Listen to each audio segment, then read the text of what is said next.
नमस्कार, आप देख रहे हैं न्यूज़ यापा। जैसा कि आपको पता है कि कल राजस्थान के पूर्व उप मुख्यमंत्री रहे सचिन पायलट का 44वां जन्मदिन है, जिसको लेकर पूरे प्रदेश भर में तरह तरह के कार्यक्रम किए जा रहे हैं। आज हम जगतपुरा पहुंचे हैं, जहां पर उनके कार्यकर्ता और समर्थक जितेंद्र खींची की ओर से रक्तदान शिविर के साथ साथ वृक्षारोपण का भी कार्यक्रम रखा गया है। इस बीच हमारे साथ जुड़े हैं सुशील आसोपा जी। सर, सबसे पहले स्वागत है आपका। और पहला सवाल यही सर, किस तरह से, क्या शक्ति प्रदर्शन के तौर पर पायलट गुट की तरफ से इस जन्मदिन को देखा जा रहा है? देखिए, जो जनता की आवाज़ बनता है, जनता उसको सर आंखों पर बिठाती है। सचिन पायलट वो नेता हैं जो जनता की आवाज़ बने हुए हैं पूरे प्रदेश में, देश में। और कांग्रेस के कार्यकर्ताओं की बात, कांग्रेस के कार्यकर्ताओं की आकांक्षा और उनके सपनों की बात वो करते हैं। इसलिए आज जन जन की आवाज़ वो बन चुके हैं। गंगानगर से झालावाड़ तक और बाड़मेर से भरतपुर धौलपुर तक। पिछले साल भी आपने देखा करीब 45,000 यूनिट खून उनके जन्मदिन पे लोगों ने रक्तदान किया। और वो दौर था जब कोरोना का काल था और रक्त की ब्लड बैंक में भी बहुत कमी थी। सब समाजों के 36 कौम के लोगों ने कैंप आयोजित किए। करीब 300 साढ़े 300 कैंप आयोजित हुए थे 33 जिलों में। आज भी मैं देख रहा हूँ सुबह से सोशल मीडिया पे लोगों के वीडियो, फोटोज़, हर ज़िले में, हर विधानसभा में असंख्य लोग एकत्रित हो रहे हैं। धूमधाम से नाच गा कर महिलाओं के समूह देख रहा हूं मैं सोशल मीडिया पे। एक एक महिला पौधा हाथ में लिए हुए अपनी बारी आने का इंतज़ार कर रही हैं और वो पौधा लगा रही हैं। झालावाड़ में कल कार्यक्रम हुए, बारां में हुए, बाड़मेर में चल रहे हैं, गंगानगर में चल रहे हैं, जयपुर में चल रहे हैं, झुंझुनू में चल रहे हैं। किस ज़िले में नहीं चल रहे हैं, उसका एक सबसे बड़ा कारण है। सर, इस बार कहा जा रहा है कि रक्तदान शिविर, पिछली बार ये रक्तदान का रिकॉर्ड बनाया था, इस बार वृक्षारोपण का रिकॉर्ड बनाने जा रहे हैं। देखिए, इंटरनली कोई भी काम आप जब शुरुआत में लेते हैं तो हर एक विधानसभा के हिसाब से, लोकसभा के हिसाब से, ज़िले के हिसाब से आपको एक अंतरिम लक्ष्य तय करना होता है।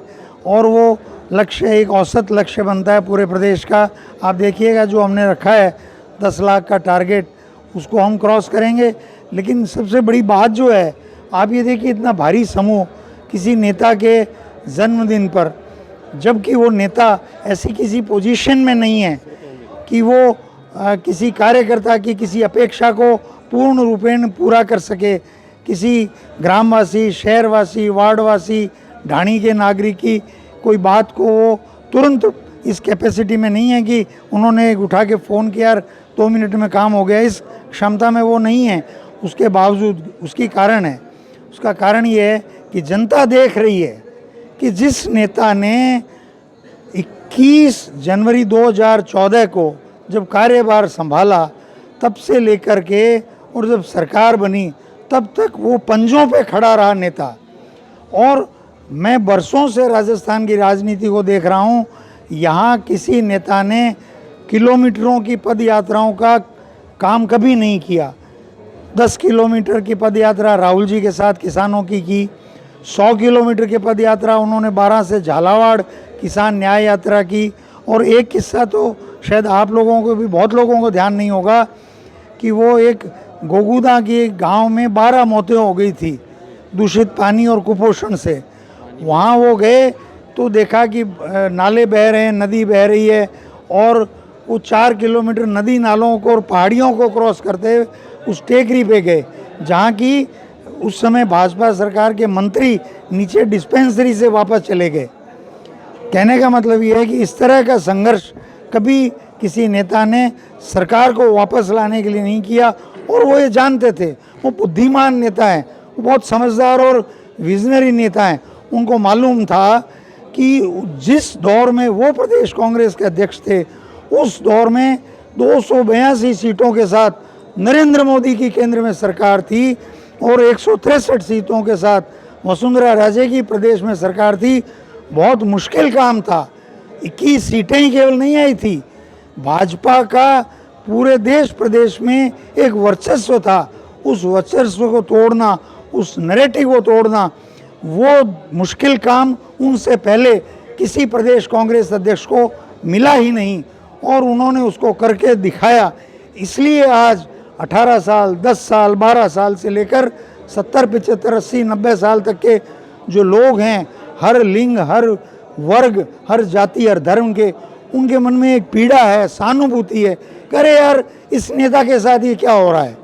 इसलिए ये लोगों में उत्साह है, उनके प्रति उमंग है, उनके प्रति सद्भावना है, प्रेम है, जिसका इजहार लोग एकत्रित होकर करते हैं। आप देखो यहाँ से जब वो बाड़मेर जाते हैं, अलवर जाते हैं, रास्ते में ऐसे ही थोड़ी आ जाते हैं लोग, सैकड़ों की संख्या में, जहाँ गाड़ी रुकती है वहीं देखो सैकड़ों का हुजूम है और लगा हुआ है उनकी एक झलक पाने के लिए। नहीं सर, ये भी कहा गया कि जहाँ से गुजर गए इस बार तो वहाँ पंचायत समिति का भी चुनाव जीत गए आप। देखिए सचिन पायलट तो विनर हैं, जो मौका उनको मिला, अपोजिशन में थे तो उपचुनाव जीत के दिखाए, मुख्य चुनाव जीत के दिखाए, और सारी दुनिया मानती है इस बात को कि सचिन पायलट विनर हैं तो हैं।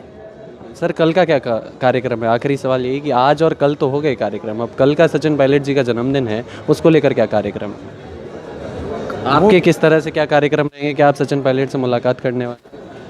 देखिए हम तो उनके प्रशंसक हैं, उनकी झलक मिल जाएगी तो दर्शन करेंगे, और लेकिन प्रदेश भर में उत्साह है लोगों का उनसे मिलने का, और निश्चित रूप से हमें विश्वास है कि लोग उनसे मिलने आएंगे और वो लोगों की इच्छा को पूरा करेंगे और लोगों से मिलेंगे। तो ये थे हमारे साथ सुशील सोपा जी, जिन्होंने बताया कि किस तरह से कांग्रेस के लिए सड़कों पे लड़ने का काम सचिन पायलट ने किया, जिसके बावजूद आज इतनी संख्या में लोग यहाँ रक्तदान के लिए पहुँच रहे हैं और वृक्षारोपण कर रहे हैं।